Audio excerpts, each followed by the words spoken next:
film berjudul Angling Dharma 2 dalam episode Pemberontakan Batik Madrim, sebuah film yang menceritakan tentang seorang raja bernama Angling Dharma yang harus menjalani hukuman karena kesalahan yang dia lakukan. Dia harus mengembara untuk menyebarkan kebaikan dan menolong sesama agar kesalahannya diampuni oleh Dewata. Ini adalah Prabu Angling Dharma bersama istri keduanya Dewi Anggorowati, dan ini adalah Patih Batik Madrim bersama abdi setianya yang bernama Klungsur yang setia mendengarkan curhatan sang patih karena nasibnya yang belum juga punya pasangan hidup alias jomblo guys.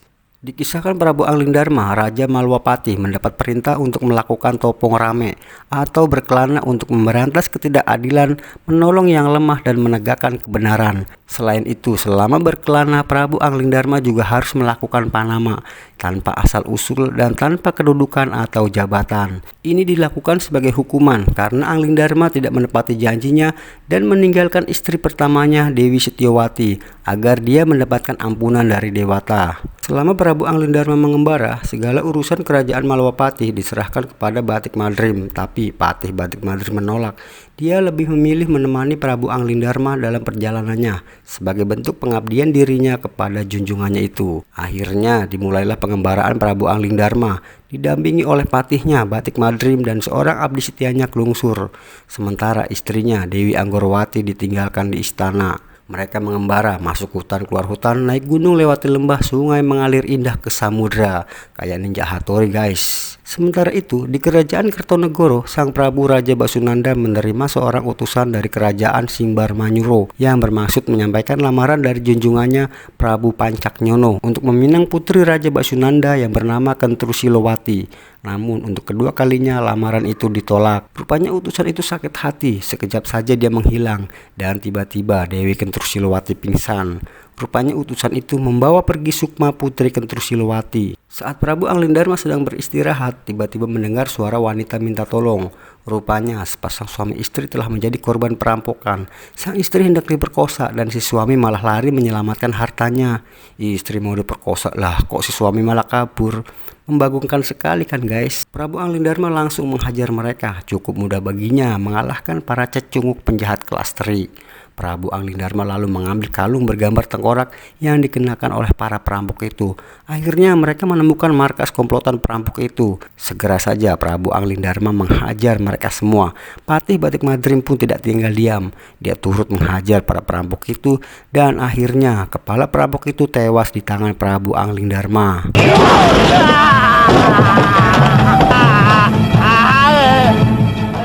Sementara itu di kerajaan Kertonegoro, Dewi Kentrusilowati masih terbaring seperti orang tidur. Ayahnya, Raja Basunanda, sudah mencoba berbagai macam cara untuk mengobati putrinya. Orang-orang sakti yang datang untuk menolongnya tidak mampu membawa pulang Sukma putrinya. Malahan nasib mereka berakhir dengan kematian. Kemudian Raja Basunanda mengadakan sayembara. Siapa saja yang bisa mengobati dan membawa kembali Sukma putrinya, jika laki-laki akan dinikahkan dengan putrinya, dan jika perempuan akan dijadikan anak angkat Raja Basunanda. Kemudian disebarlah sayembara itu ke pelosok negeri dengan burung merpati. Maklum saat itu belum ada tukang pos, apalagi media sosial guys. Singkat cerita, salah satu merpati yang membawa lembaran sayembara itu secara tak sengaja terkena lemparan batu Batik Madrim dan menjatuhkan lembaran sayembara itu. Batik Madrim yang membaca isi sayembara berkata kepada Klungsur, inilah saatnya dia mendapatkan pendamping hidup yang selama ini dia idam-idamkan, menjadi menantu seorang Raja Kertonegoro, Prabu Basunanda. Inilah saatnya aku punya pendamping hidup. Jika aku bisa memenangkannya, akan menjadi menantunya Prabu Basunanda. Mereka pun akhirnya menuju ke istana kerajaan Kertonegoro untuk mengikuti sayembara. Patih Batik Madrim yang sangat ingin mendapatkan pendamping hidup meminta izin kepada Prabu Angling Dharma yang sudah bersiap-siap agar dia saja yang menyelamatkan putri Kentrusilowati. Biar oleh saya saja, Dinda Prabu. Mohon restu dan pamit. Dengan harapan nantinya dia bisa menikahi putri Kentrusilowati itu. Sekejap saja Sukma Patih Batik Madrim sudah berada di sebuah tempat seperti gua guys. Dia langsung mendapat serangan dari makhluk-makhluk penjaga tempat itu. Beberapa benda-benda aneh pun terbang menyerang Batik Madrim. Namun sebagai seorang patih, ilmu kanuragan Batik Madrim cukup mumpuni guys. Sampai akhirnya dia terjatuh di antara dinding yang terus menghimpitnya. Sementara Prabu Angling Dharma yang melihat tubuh patihnya mengeluarkan darah tampak khawatir. Dia segera meninggalkan raganya untuk membantu Patih Batik Madrim. Tak lama kemudian Batik Madrim berhasil lolos dari himpitan dinding itu. Dia terkejut dengan kehadiran Sukma Prabu Angling Dharma. Batik Madrim melihat Sukma Dewi Kenturu Silawati yang terbaring mengambang di udara. Segera saja dia menghampirinya. Tiba-tiba sebuah tombak terbang ke arahnya. Beruntung Batik Madrim menyadarinya dan segera menghindar. Kemudian disusul makhluk-makhluk hitam menyerangnya. Batik Madrim langsung menghajar mereka. Selesai menghajar makhluk-makhluk itu, Batik Madrim bermaksud menolong Dewi Kenturu Silawati. Namun dia terkejut. Ternyata Sukma wanita itu sudah tidak ada. Rupanya dia kalah cepat dengan Prabu Angling Dharma yang lebih dulu membawanya. Batik Madrim tampak kecewa dan sakit. Sakitnya tuh di sini everybody. Batik Madrim yang sangat berharap mendapatkan seorang pendamping hidup lagi-lagi harus mengalah kepada junjungannya. Saat Sukma Patih itu kembali ke raganya, dia melihat Prabu Angling Dharma sudah berada di dekat Dewi Kenturu Silawati. Dan akhirnya wanita itu pun terbangun dari tidur panjangnya. Dan pada akhirnya Patih Batik Madrim menikah dengan Dewi Kenturu Silawati. Dia memiliki pendamping hidup, seorang putri dari Kertonegoro, anak Prabu Basunanda. Tapi itu cuma khayalan guys, kasihan nasib Mengger. Prabu Angling Dharma yang sudah memiliki 2 orang istri itu akhirnya menikah lagi dengan Dewi Kenturu Silawati.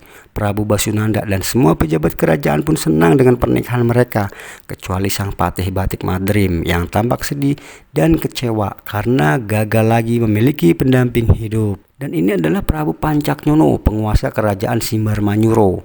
Dan ini adalah Sekar Mayit, pengikut setianya. Dia ditugaskan Prabu Pancaknyono untuk mengikuti gerak-gerik Prabu Angling Dharma dan Putri Kenturu Silawati. Dewi Kenturu Silawati yang sudah menjadi istri sah Prabu Angling Dharma akhirnya mengikuti pengembaraan suaminya bersama Patih Batik Madrim dan 2 pengawal istana. Saat mereka istirahat, Prabu Angling Dharma melihat seseorang sedang mengawasinya.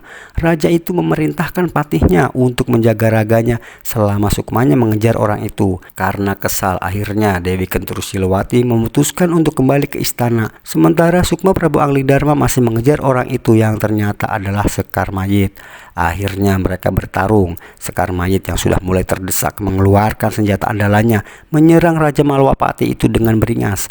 Akhirnya Sekar Mayit tewas oleh senjatanya sendiri. Sementara itu Batik Madrim yang sedang menjaga raga Prabu Angling Dharma mendapatkan bisikan yang menghasut dia untuk masuk ke raga Angling Dharma agar apa yang dia inginkan bisa tercapai, bersanding dengan Dewi Kenturu Silawati dan Dewi Anggorowati. Patih itu menolak dan coba untuk bertahan dari bisikan itu. Namun bayangan kebahagiaan bisa bersanding dengan wanita-wanita yang dia kagumi akhirnya mengalahkan keteguhannya. Dan Sukma Patih Batik Madrim keluar dari raganya, kemudian masuk ke raga Prabu Angling Dharma. Sukma Prabu Angling Dharma yang kembali ke tempat peristirahatan terkejut karena istrinya, Patih dan pengikutnya sudah tidak ada. Bahkan raganya pun menghilang. Kita kembali ke kerajaan Malwapati, di mana Dewi Anggorowati, istri Prabu Angling Dharma, terkejut dengan kedatangan suaminya itu. Dewi Anggorowati heran melihat tingkah suaminya itu, duduk di singgasana Patih bukan di singgasana raja. Malam pun tiba, mereka bermaksud wik-wik untuk melepas rindu. Rupanya Angling Dharma yang satu ini lupa dengan kebiasaan yang dilakukan sebelum memulai proses wik-wik. Ya, kembang setaman. Istrinya yang curiga akhirnya dengan sengaja dia menumpahkan air kembang setaman yang sudah disiapkan. Dan Dewi Anggorowati meminta kepada suaminya untuk menunda proses wik-wik. Dewi Anggorowati terus mengawasi gerak-gerik suaminya itu. Dia merasa ada yang aneh melihat gelagat suaminya yang tak biasa. Sering melintir kumis walau nggak punya kumis guys. Anggorowati meminta kepada suaminya yang KW itu untuk membuktikan bahwa dia lebih mencintai dirinya dibandingkan istri-istri yang lain. Dewi Anggorowati ingin melihat ayah milik Batik Madrim bicara menggunakan ilmu Aji Ginem. Awalnya dia menolak, namun istrinya berjanji jika dia bisa menunjukkannya, dia akan memberikan pelayanan yang terbaik saat wik-wik malam nanti.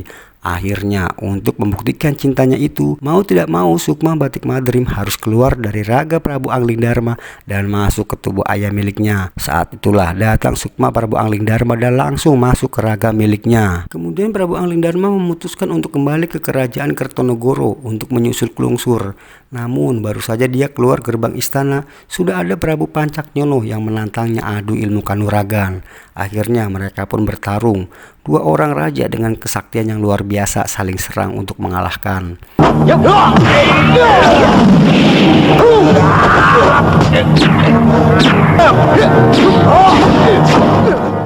Prabu Pancaknyono rupanya memiliki kesaktian yang luar biasa, mengikat Prabu Anglingdarma hingga tak berdaya. Saat itulah muncul Patih Batik Madrim yang mengawasinya dari jauh. Prabu Anglingdarma akhirnya bebas dari jeratan tali itu dan kembali menyerang Prabu Pancaknyono. Namun raja ini benar-benar sakti. Tiba-tiba saja lengannya terbang dan mencekik Prabu Anglingdarma. Raja Simbarmanyuro itu terus menghajar Prabu Anglingdarma dan lengannya terus mencekik Raja Malwapati itu hingga mengeluarkan darah. Anglingdarma terus terdesak. Saat dia ingin mengeluarkan ajian pamungkasnya, Batik Madrim yang melihatnya tahu junjungannya itu akan menggunakan ajian pelebur sukma. Menurut gurunya, ajian pelebur sukma hanya bisa dipakai sekali seumur hidup karena bisa menyebabkan kematian. Batik Madrim segera maju dan memohon kepada raja yang sekaligus adik seperguruannya itu untuk menghadapi Pancaknyono. Namun Prabu Anglingdarma melarangnya. Untuk menebus kesalahannya, Patih Batik Madrim tidak memperdulikan larangan Prabu Anglingdarma. Segera saja dia menyerang Pancaknyono menggunakan ajian pelebur sukma.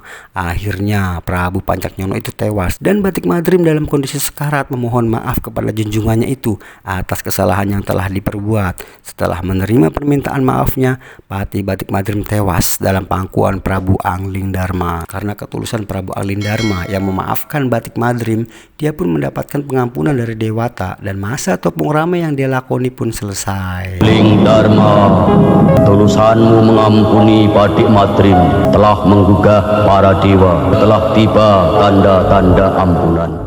Demikianlah film Anglingdarma, Batik Madrim Balelo. Pesan dari film ini adalah jangan suka nikung gebetan temen, kasihan temen kalau kelamaan jomblo guys.